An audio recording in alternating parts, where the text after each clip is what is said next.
فرما رہا ہے وَلِلَّهِ الْمَثَلُ الْأَعْلَى، یہ جزوِ آیت ہے، چند الفاظ کا مجموعہ ہے۔ اللہ تعالیٰ ارشاد فرما رہا ہے کہ سب سے بڑی شان اللہ کی ہے۔ اللہ کے نام تو کچھ بول دو سبحان اللہ۔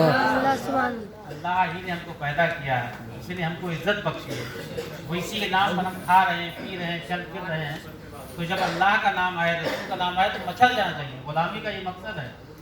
اللہ فرماتا ہے قرآن میں کہ سب سے بڑی شان اللہ کی ہے۔ یہ تو جزوِ آیت کا ترجمہ ہے، مگر اس آیت کی مراد جو ہے وہ بھی آپ سن لیجیے۔ اللہ فرما رہا ہے سب سے بڑی شان اللہ کی ہے، اور اس سے جو میں نے مراد دیا ہے اس کائنات میں سب سے بڑی شان میرے محبوب کی ہے۔ سبحان اللہ۔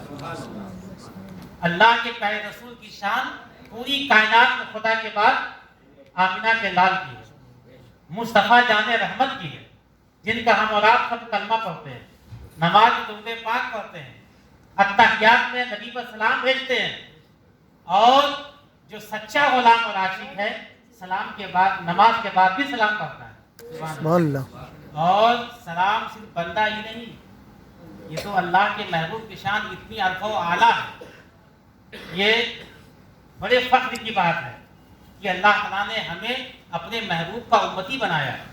ورنہ شان تو یہ ہے امتی کی کہ اس سے پہلے جو انبیاء کرام گزرے ہیں انہوں نے دعائیں مانگی خدا کی بارگاہ میں کہ مولا اپنے محبوب کا امتی ہم کو بنا دے۔ سبحان اللہ۔ تو بڑے فخر کی بات ہے۔ تو اللہ ارشاد فرماتا ہے کائنات میں سب سے بڑی شان میرے محبوب کی ہے، میرے حبیب کی ہے، مصطفیٰ جان رحمت کی ہے، آمنہ کے لال کی ہے، عبداللہ کے دلارے کی ہے، ہم گنہگاروں کی شفاعت کرنے والے آقا کی ہے۔ سبحان اللہ۔ اتنی بڑی شان ہے، اتنی بڑی شان ہے کہ اللہ تعالیٰ فرماتا ہے اے میرے فرشتوں، میں اپنے محبوب پر درود پڑھتا ہوں، سلام بھی بھیجتا ہوں۔ حالانکہ خدا کا کوئی کام نہیں ہے، وہ نماز نہیں پڑھتا ہے، وہ روزے نہیں رکھتا ہے، وہ زکوٰۃ نہیں دیتا ہے، وہ حج نہیں کرتا، رمضان کے روزے نہیں رکھتا، اس کو کام سے کیا لینا دینا؟ ارے پوری کائنات بنائی ہے کہ خدا کی بارگاہ میں سر بسجود ہو جائیں، اپنی پیشانی کو خدا کی بارگاہ میں جھکا دے اور جھکا کر خدا کی بارگاہ میں دعائیں مانگے، مولا میں تو ناکارہ انسان ہوں، میں تیری بارگاہ میں اس لیے حاضر ہوا ہوں کہ میری فریاد کو سن لے۔ تو اللہ فرماتا ہے کہ پیشانی جھکا دیا ہے، مانگ جو مانگنا چاہتا ہے میں تیری مراد کو پوری کر دوں گا۔ ارے خدا بندے تعالیٰ کی رحمت بندوں کو یہ آواز دے رہی ہے کہ ہم تو مائل بکرم ہیں، کوئی سائل ہی نہیں، ہم تو مائل بکرم ہیں، کوئی سائل ہی نہیں، راہ دکھلائیں کسے رہوے منزل ہی نہیں۔ سبحان اللہ۔ راہ دکھلائیں کسے رہوے منزل ہی نہیں۔ خدا تعالیٰ نے کا بڑا احسان ہے کہ اس نے ہمیں رمضان بھی دیا، زکوٰۃ دینے کا موقع بھی دیا، مالدار بنایا، حج و عمرہ کرنے کی توفیق بخشی، اور سب سے بڑی توفیق تو یہ ہے کہ 5 وقتہ نماز ہم مسجد میں جا کر بندگی کرتے ہیں، خدا کی بارگاہ میں سربا سجود ہوتے ہیں، اس کا شکر اور احسان وفا کرتے ہیں۔ تو اللہ کی بارگاہ میں دعا ہے کہ اللہ تعالیٰ اپنے بندگی کرنے والے غلاموں میں ہم سب کو شامل فرمائے۔ آمین۔ تو اللہ کا ارشاد فرماتا ہے کہ میرے فرشتوں گواہ ہو جاؤ۔ دیکھو نبی کی شان کتنے عرف والا ہے۔ یہ خطاب اللہ نے حضرت آدم سے لے کر عیسیٰ تک کسی نبی کو نہیں دیا، حالانکہ حضرت موسیٰ کا حال تو یہ ہے کہ جب خدا سے کلام کرنا ہوتا تو کوہ طور پہ جاتے تھے اور کہتے تھے مولا یہ کام کرنا ہے، یہ کام کرنا ہے، اپنا جلوہ دکھا دے۔ جو بھی کلام کرنا ہوتا کوہ طور پہ جاتے، خدا سے ہم کلام ہوتے۔ یہ شان اللہ نے حضرت موسیٰ کو عطا فرمائی، اور حضرت یوسف کا جمال اللہ نے اتنا عطا فرمایا کہ جو دیکھتا تھا وہی کلمہ پڑھ لیتا تھا۔ ہر ایک نبی کی جداگانہ تعریف، ہر نبی کی جداگانہ اس کی توصیف، اس کا مقام و مرتبہ، مگر جب شان مصطفیٰ کی بات آئی تو ملائکہ سے ارشاد فرماتا ہے، خدا بند تعالیٰ یہ حکم دیتا ہے اے میرے ملائکہ، اے جبریل امین، میکائیل، اسرافیل، اسرائیل، تمام فرشتوں کو آواز دیتا ہے کہ اے میرے فرشتوں گواہ ہو جاؤ کہ میں خدا ہو کر اپنے محبوب پر سلام بھی پڑھتا ہوں اور درود بھی بھیجتا ہوں۔ سبحان اللہ۔ سبحان اللہ۔ اور اے میرے ملائکہ تم بھی میرے محبوب پر سلام پڑھو اور درود بھیجو۔ اور ایسا نہیں ایسا سلام اور ایسا درود جیسا کہ بھیجنے کا اور پڑھنے کا حق ہے۔ یا الذین آمنوا صلوا علیہ وسلموا تسلیما، جو قرآن میں تو اللہ نے اپنے محبوب کی شان بڑی عرف و اعلیٰ بنائی ہے، اتنی عرف و اعلیٰ بنائی ہے کہ ہم اور آپ شان مصطفیٰ کو سمجھ ہی نہیں سکتے ہیں۔ خود اللہ کے رسول ارشاد فرماتے ہیں، اے میرے صحابہ، اگر تم چاہو کہ میری حقیقت کو سمجھ لو تو یاد رکھو تم کیا ملائکہ جبریل امین بھی میری حقیقت کو سمجھ نہیں سکے، اور سنو میری حقیقت کو میرے رب کے سوا کائنات میں کوئی جان ہی نہیں سکتا ہے۔ اتنا مقام اللہ نے محبوب کو عطا کیا ہے، ہم جتنی نبی کی تعریف کریں وہ کم ہے۔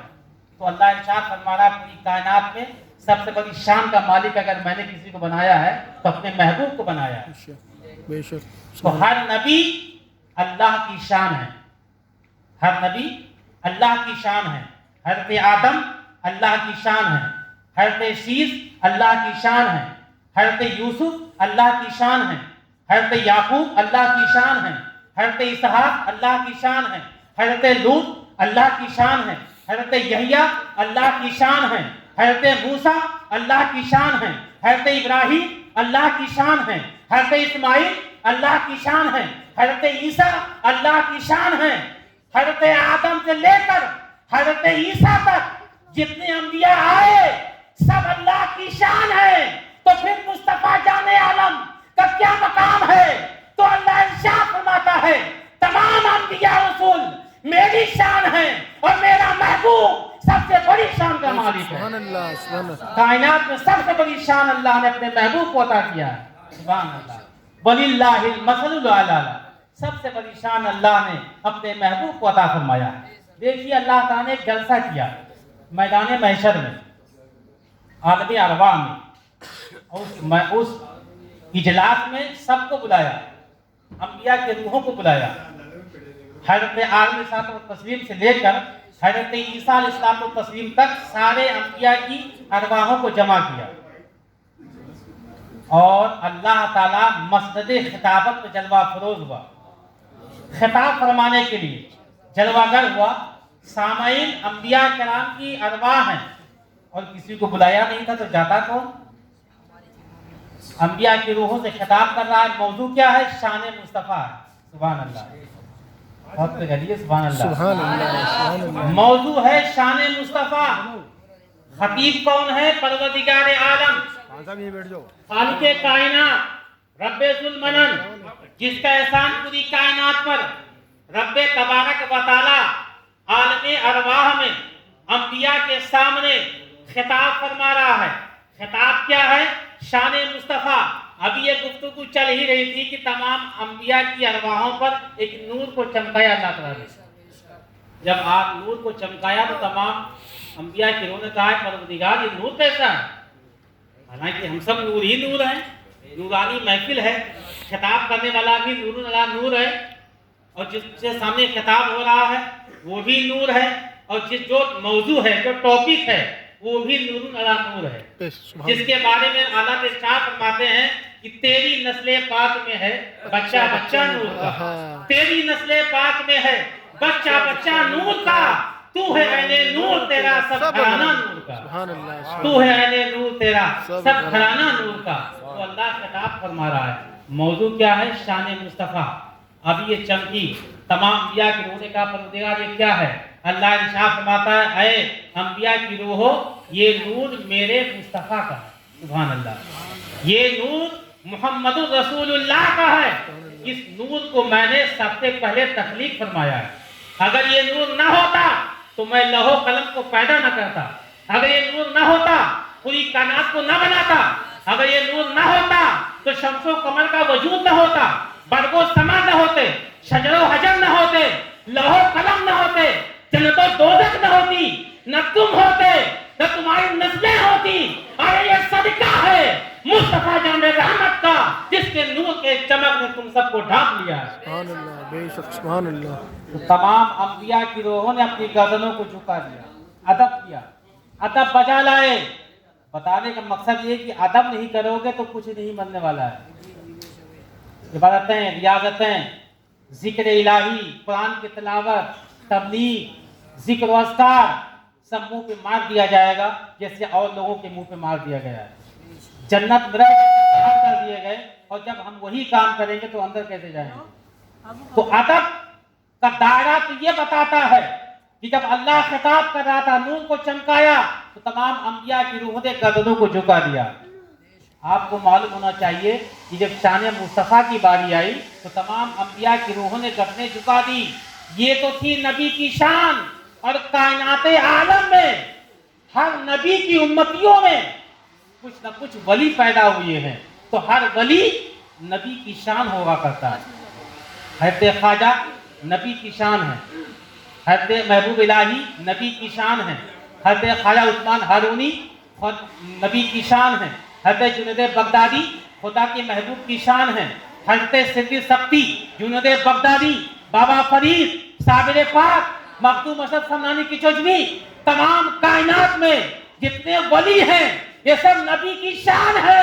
تو پھر شہنشاہ بغداد کا مقام کیا ہے؟ تو میرے آقا ارشاد فرماتے ہیں تمام کائنات میں مشرق لے کر مغرب تک، شمال سے جنوب تک جتنے ولی پیدا ہوئے ہیں اور قیامت تک ہوں گے یہ سب نبی کی شان ہے. اور شہنشاہ بغداد نبی کی سب سے بڑی شان کا نام ہے. سبحان اللہ. جس کا ہم اور آپ ذکر کر رہے ہیں وہ سرکار غوث پاک نبیوں کی شان میں سب سے بڑی شان کا مالک اللہ نے سرکار غوث اعظم کو بنایا. بے شک. سبحان اللہ. سبحان اللہ. وہ اشارہ کر دیں تو سورج ان کی بارگاہ میں حل ہو جاتا ہے. خود ارشاد فرماتے ہیں سرکار غوث پاک کہ سورج اس وقت تک طلوع نہیں ہوتا ہے جب تک وہ میری بارگاہ میں سلام نہیں پیش کرتا ہے. کچھ لوگ سوچتے ہیں کہ غوث پاک کا مقام بیان کر رہے ہیں یا معجزہ. ارے معجزہ نبی سے ہوتا ہے اور جو ولی سے ہو جائے اسے کرامت کہتے ہیں. تو غوث اعظم کو اللہ نے مقام اونچا عطا کیا ہے، شان بڑی عطا کی ہے. اور جب بڑی شان ہوتی ہے تو سمجھنے کے لیے بھی بڑی شان والا ہونا چاہیے. اگر شہنشاہ بغداد کا مقام و مرتبہ سمجھنا ہے تو ان کی کتابیں پڑھنی ہوگی. میں آپ کو ایک واقعہ سناتا ہوں. اللہ نے غوث پاک کا مقام اتنا اونچا کیا ہے وہ چاہیں تو تقدیر بدل دیں. بے شک. جی نگاہ ولی میں وہ تاثیر دیکھی بدلتی ہزاروں کی تقدیر دیکھی. سبحان اللہ. بغداد شریف ایک تاجر تھا، بزنس مین، بڑا تاجر تھا. اس نے مال کو اکٹھا کیا، سواری کو سجایا اور کہا کہ لائیے اپنے پیر صاحب سے ملاقات کر لیتا ہوں، اجازت لے لیتا ہوں. پیر صاحب کی بارگاہ میں گئے، خانقاہ میں بیٹھے ہوئے تھے. کہا حضور، سلام پیش کیا، حال چال ہوئی. کہا حضور آپ دعا فرما دیں، میں ملک شام تجارت کے لیے جا رہا ہوں اور میرا سامان اونٹ تیار ہے اور کوئی نقصان نہ ہو، جیسے آسانی سے جاؤں اور آسانی سے واپس آ جاؤں. آپ کے پیر و مرشد شیخ حماد رضی اللہ عنہ ہو اس کے چہرے کو دیکھا اور کچھ دیر خاموش رہے، آنکھیں بند کی تو کہا کہ آپ کا جانا ٹھیک نہیں ہے، آپ کو نقصان ہو جائے گا، آپ کو چور لوٹ لیں گے اور بزنس میں آپ کو گھاٹا ہو جائے گا، ہو سکتا ہے آپ کی جان بھی چلی جائے. زیادہ بہتر یہ ہے کہ آپ ابھی مت جائیں، بعد میں جائیں. وہ شخص بولا کہ سوچا کہ سامان میرا تیار ہے، میں نے پروگرام بنا لیا ہے اور پیر صاحب منع کر رہے ہیں، میں کیا کروں. ابھی کچھ دیر سوچ رہا تھا کہ اچانک دماغ میں بات آئی کہ چلیے غوث پاک کی بارگاہ میں چلتے ہیں. ان کے دہلیز پر اپنی جبی کو جبی جھکاتے ہیں اور ان سے اجازت طلب کرتے ہیں، اپنا معاملہ ان کے بارگاہ میں پیش کرتے ہیں. وہ شخص وہاں سے ہٹ کر شہنشاہ بغداد کی بارگاہ میں حاضر ہو گیا اور کہا کہ سلام پیش کیا، حال چال. اس کے بعد پوچھا حضور آپ دعا کر دیں، میں ملک شام جا رہا ہوں، بزنس مین ہوں اور کاروبار کی وجہ سے جا رہا ہوں، نقصان نہ ہو فائدہ ہو. تو آپ بھی کچھ خاموش رہے. یہ تو بڑوں کا طریقہ ہوتا ہے، غور کرتے ہیں، فکر کرتے ہیں. آنکھیں بند کی، کھولی، بند کی، 7 مرتبہ آپ نے آنکھیں کھولی بند کی، آنکھیں کھولی بند کی. تو ارشاد فرمایا کافی دیر کے بعد کہ ٹھیک ہے آپ جاؤ، اللہ تعالیٰ تمہارا مال میں بے پناہ برکتیں کرے گا اور جان و مال سے آپ محفوظ رہو گے. آپ کا مال جلدی بک جائے گا اور واپس آ جاؤ گے. بڑا خوش ہوا وہ شخص اور جلدی جلدی وہاں سے رخصت ہوا اور دل میں سوچ رہا یاد پیر صاحب نے منع کیا تھا اور جو پیروں کے پیر انہوں نے کہہ دیا نہیں جاؤ، بڑی برکت ہوگی. چلیے اب سمائی کرتے ہیں، غوث پاک کی بارگاہ سے ہو کر کے آیا ہوں، بغیر پیر سے ملے ہوئے چلا گیا ہوں. یہ بات مل ہی دیا تھا. گیا مال جب بازار مارکیٹ میں اس نے دکان سجائی، ابھی دکان کھلی بھی نہیں تھی کہ مال بکنا شروع ہو گیا. سبحان اللہ. یہ اللہ